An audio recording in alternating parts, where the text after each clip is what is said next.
Welcome back to KC Crawls and episode 3 of the CJ7 build. Now, the real work begins. This 82 CJ7 is officially down to bare bones. Frame on the rollers, tub on the rollers, and today I start bringing it back to life the right way. No shortcuts, no cover-ups, just clean metal and a fresh start. Before we build anything though, I got 40 years of dirt, grease, grime, and trail history to wash away. So first up, pressure washer therapy. I'm blasting off decades of grime, and I'm trying to get this thing back to bare reality. Alright guys, so I got the pressure washer stuff. I got all the big caked on stuff knocked loose with the pressure washer. It's still got a bunch of crud all over it, and I don't know if you saw the dirt coming out of the frame rails when I stuck the pressure washer in some of these holes, but it was pretty nasty. I'm not done. I think what I'm going to do now is get some purple power or simple green or something like that and spray this thing, go over it with a little brush and agitate some of this stuff. I still see some goobers there. See if we can get this thing a little bit cleaner, because the goal here is to get all the muck off this thing so I could paint the chassis. So that's what I'm trying to do. And I guess I missed this. Did I miss that tire? Yeah, I missed that tire.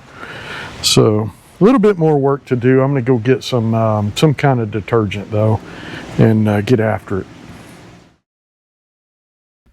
I hit this thing with the pressure washer not once, not twice, but 3 or 4 times.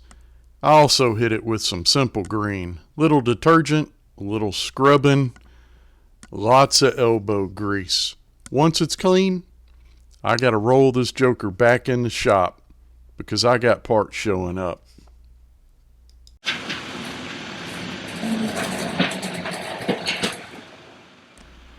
And ladies and gentlemen, this is where things start to get really exciting. After I get the chassis moved back into the shop and parked in place, I got brand new tires, brand new wheels, and finally, something on this build that doesn't look or smell like 1982.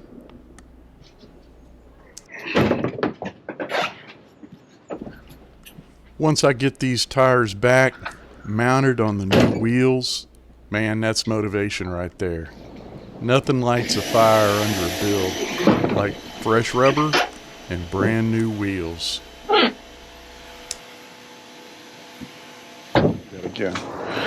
And just like that, guys, I am back with tires mounted on wheels. So let me show you what we got. These are pretty cool. I got a really good deal. Mickey Thompson Baja Boss 37 by 1250, a 17-inch wheel, and these are Raceline street locks. They're not real bead locks, so I think they turned out really nice. Not too shabby. I like them.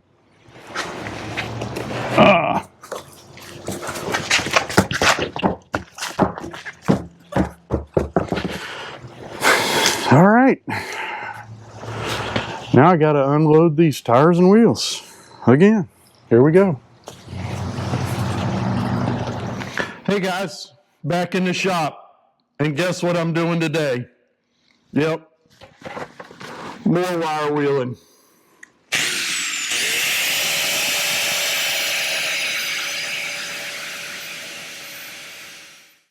Well, with the wheels and the tires mounted and placed back in the shop, I got a little bit more work to do before I could see what they look like on the axles.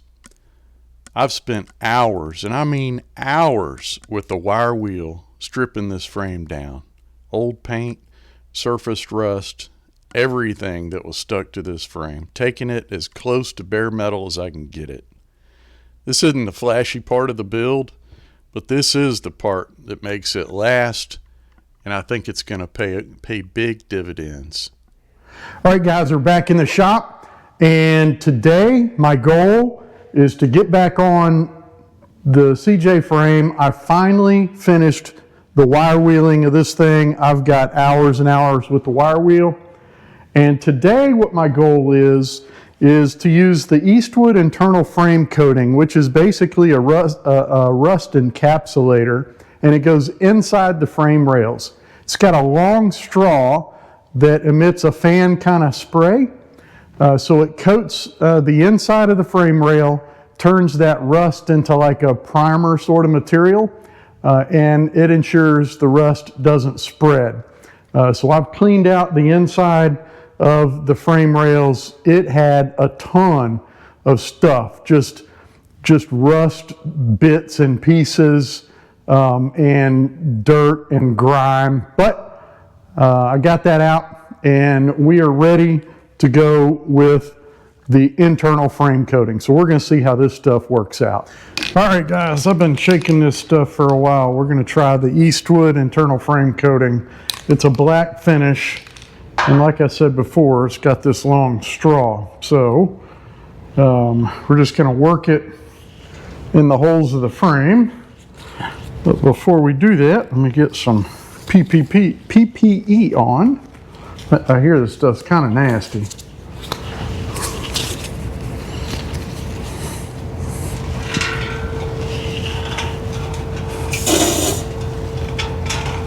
There it is.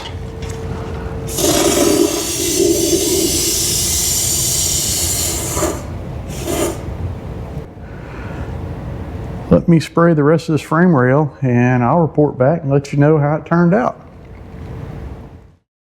So before I even think about painting the frame, I'm going to protect the frame from the inside out. This Eastwood Rust Encapsulator, it's designed to seal up any remaining rust and lock this frame down for the long haul. If I'm going to spend this much time on a CJ7 frame, I'm going to make sure it's getting protected the right way. All right, guys, so we got the interior of the frame rails coated, and I think it's going to turn out pretty good. That's some pretty good stuff. I'm going to let it dry. We'll come back out and take a look at it. I know this took a while to get this video together. In the next video, my goal is to paint the outside of the frame. I'm going to prime it. I got to clean it, prime it, and then get some paint on it. And here's what I got. I got Rust-Oleum Clean Metal Primer. Since I did spend so much time with the wire wheel, I think that's the right primer.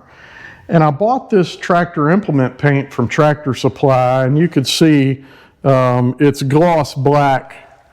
I don't think I like the gloss black for the frame rail. I think I'd rather have a semi-gloss. So I'm going to save the gloss black for the axles, and I'm going to go find some semi-gloss for the frame rails. And so the next video, we should be cleaning, priming, and top coating the frame rail, and then frame rails. I'm going to flip it back upside down and start, well, then I got to start on the axles. I guess that's my next project. And here's the axles. Here's a sneak peek. I did get new bushings. They came in. So once I get the axles cleaned up, and I think I'm going to spray those with that gloss black, then I'll flip it over and start putting this thing back together finally. So stick with me. Hope you're enjoying the build, and I'll see you back here in the shop.